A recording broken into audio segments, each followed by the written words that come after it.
On the evening of November 4th, 1980, the lead story on the 9 o'clock BBC News was about newly elected U.S. President Ronald Reagan. The second story in that same newscast was an official BBC announcement that a new actor had been found to portray the role of the Doctor in the Doctor Who series. That actor is with us today, Mr. Peter Davison. Welcome, Peter. Thank you. Must have been an extraordinary experience for you to see how the media was reacting to your selection to be the Doctor. Yes. Well, it just goes to show really what an institution Doctor Who is in Britain, that those two stories were the main events of the 9 o'clock news. When you took the role of the Doctor, you of course were succeeding Tom Baker, who had been in the role for 7 years and many people think of as, quote, the Doctor. Did you feel any sort of need to prove your credentials as the Doctor, succeeding Baker? Well, not in Britain, no, because in Britain, you see, Tom was simply the 4th Doctor and I was the 5th Doctor. People were very used to the change of Doctors, although Tom had done it for a long time.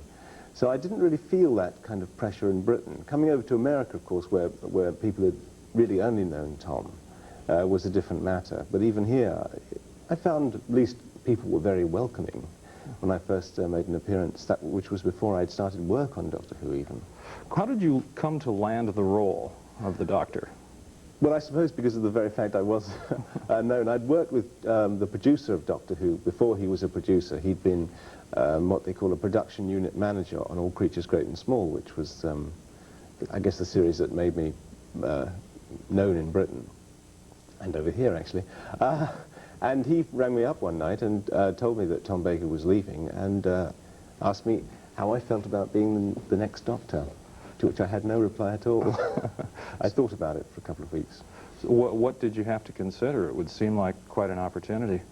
Oh, it definitely was an opportunity, but I think the problem was that I'd watched the program since I was 12 years old, and Doctor Who was a part of my viewing life, and then suddenly to be offered this part that, you know, you'd viewed on television, it was just mind-boggling. And it took me a couple of weeks to come to terms with that. What finally made you decide then to accept the role? The BBC took me out for lunch and paid, and I knew they were serious.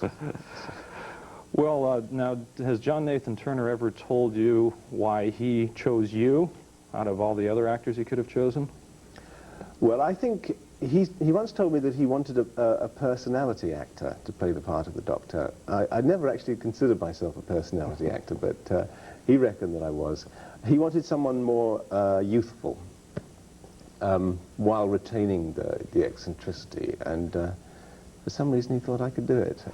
I also read someplace that he wanted a Doctor with straight hair after Tom Baker.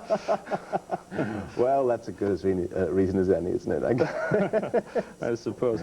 At the time you began playing the Doctor, you were also working on, I believe, 2 other series. Why would you agree to take on a 3rd acting job? Well, you know, you live in fear as an actor. Maybe I'm particularly paranoid of getting stuck in one role. And I was doing 2 other series at the time, which seemed like a lot, and then Doctor Who came along. And initially I had to decide whether I wanted to do Doctor Who or these other series, because they said, you know, if you do Doctor Who, you can't do them. When I actually accepted Doctor Who, they then came back and said, okay, we'll do them, and we'll still do them. So for 2 years I was doing 3 series. But it seemed to me to just take the curse off the possibility that Doctor Who was an all-enveloping thing. I mean, Tom had done it for 7 years, for example, which seemed to me to be too long in terms of the public identifying him as the Doctor, just as the Doctor. So I felt that by doing other things as well, even though it was very hard work, I was sort of laying the foundations of being able to escape the part at some point, because it is a worry. I mean, as it turned out, I think Tristan is the part that I'll never actually escape from. I've come to realize that it's the first part that brings you to the attention of the public that really sticks with you. Now, Tristan hasn't thankfully stopped me getting offered other work, because it was, you know, had many different facets to the character. But then again, we don't see All Creatures Great and Small conventions around the world. No, you couldn't ever do that. No, that's true. I don't think many people would turn up if you organised one of those. Maybe a few cows would. Were you able to draw on some of your other acting experience going in? Like, I've heard it said that a little bit of Tristan Farnon was seen in your portrayal as the Doctor.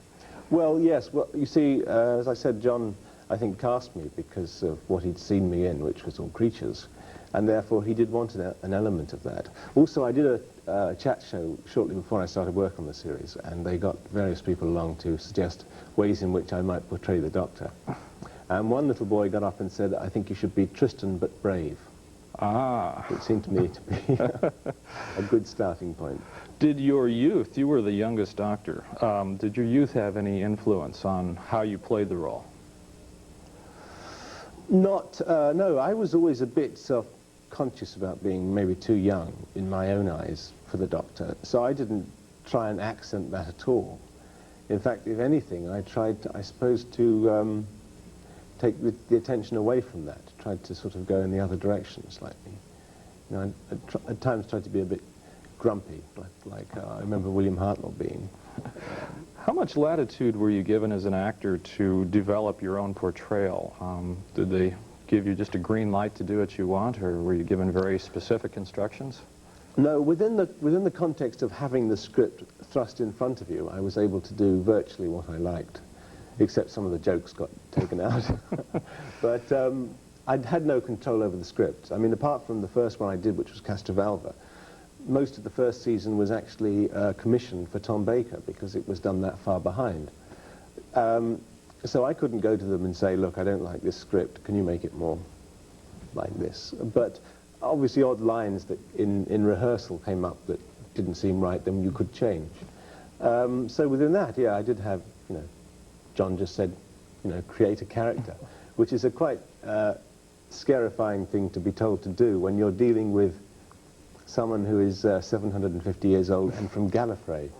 If you're dealing with an ordinary character, you know, you get a play and you read the play and you have your character and you know that he comes from this social background, and you can work on the character, you know, this has happened to his father or whatever.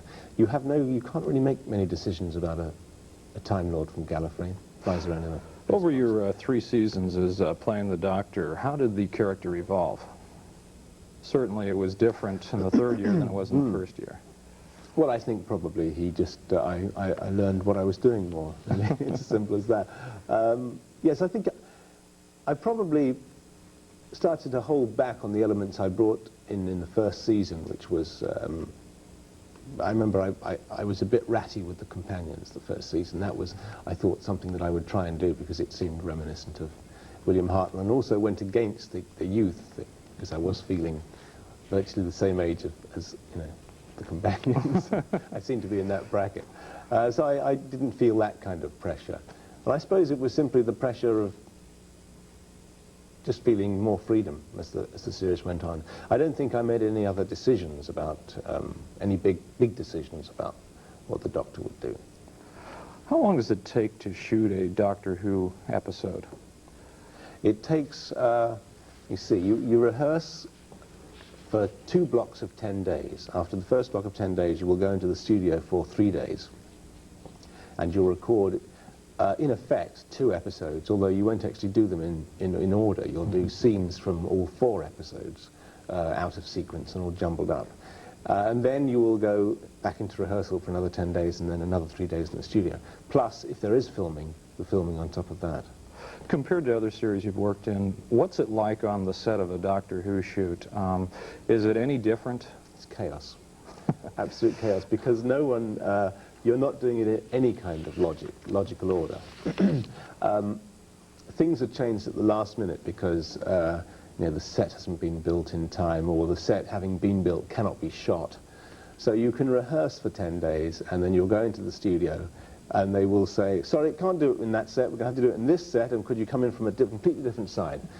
On 2 occasions in my last season, I had actually to go on the set and, with the other companions, to do a scene which we had not even blocked on the studio floor, because it was 3 minutes to 10, we had no time to do it. So they just said, "Just go on and say the words." And the cameraman would try and follow us around the studio. And you get a kind of thrill from that, because it's like live television virtually.